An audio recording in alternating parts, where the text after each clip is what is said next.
కర్నూలు జిల్లాలో బస్సు ప్రమాదంపై తీవ్ర దిగ్భ్రాంతి వ్యక్తం చేశారు రాష్ట్రపతి ద్రౌపది ముర్ము.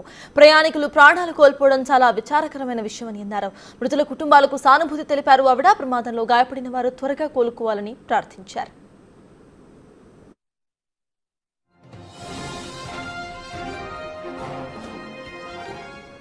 కర్నూలులో ఘోర బస్సు ప్రమాదంపై ముఖ్యమంత్రి చంద్రబాబు తీవ్ర దిగ్భ్రాంతి వ్యక్తం చేశారు. ప్రమాద ఘటనను దుబాయ్ పర్యటనలో ఉన్న సీఎం దృష్టికి తీసుకెళ్లారు అధికారులు. సీఎస్తో పాటు ఇతర అధికారులతో మాట్లాడి ప్రమాద డీటెయిల్స్ తెలుసుకున్నారు సీఎం. ఉన్నత స్థాయి యంత్రాంగం అంతా ఘటనా స్థలానికి వెళ్లి సహాయక చర్యల్లో పాల్గొనాలని ఆదేశించారు.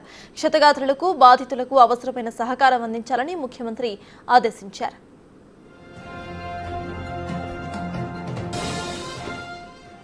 కర్నూలు జిల్లాలో జరిగిన ఘోర బస్సు ప్రమాదంపై తెలంగాణ సీఎం రేవంత్ రెడ్డి తీవ్ర దిగ్భ్రాంతి వ్యక్తం చేశారు.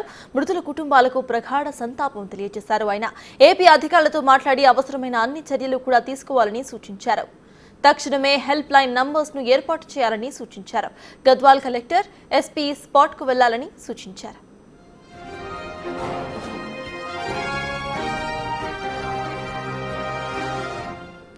ట్రావెల్ బస్సు ఘటనపై సంతాపం తెలియజేశారు. బీఆర్ఎస్ వర్కింగ్ ప్రెసిడెంట్ కేటీఆర్ ప్రమాదంలో గురై 20 మందికి పైగా దుర్మరణం చెందడం తీవ్ర దిగ్భ్రాంతికి గురిచేసిందని అన్నారు.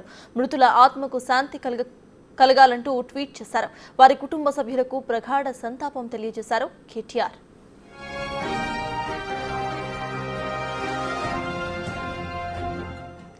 కర్నూలు బస్సు ప్రమాదంపై తీవ్ర దిగ్భ్రాంతి వ్యక్తం చేశారు. ఏపీ ఆరోగ్య శాఖ మంత్రి సత్యకుమార్ గాయపడిన వారికి మెరుగైన వైద్య సేవలు అందించాలని కర్నూలు జీజీహెచ్ సూపరింటెండెంట్కు ఆదేశాలు జారీ చేశారు. ఇతర శాఖల అధికారులతో సమన్వయం చేసుకుని వైద్య సేవల్లో లోపాలు లేకుండా చూడాలని అధికారులకు మంత్రి ఆదేశాలు జారీ చేశారు.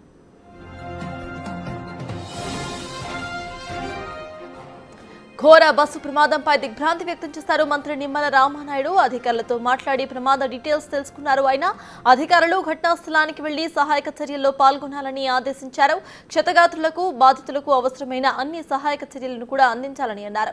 మృతుల కుటుంబాలకు ప్రభుత్వం అన్ని విధాలుగా అండగా ఉంటుందని హామీ ఇచ్చారు.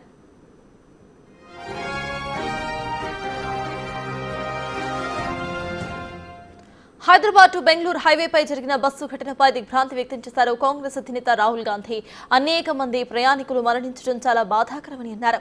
ప్రాణాలు కోల్పోయిన ప్రయాణికుల కుటుంబాలకు ప్రగాఢ సానుభూతి తెలియజేశారు. ఆయన గాయపడిన వారు త్వరగా కోలుకోవాలంటూ ట్వీట్ చేశారు.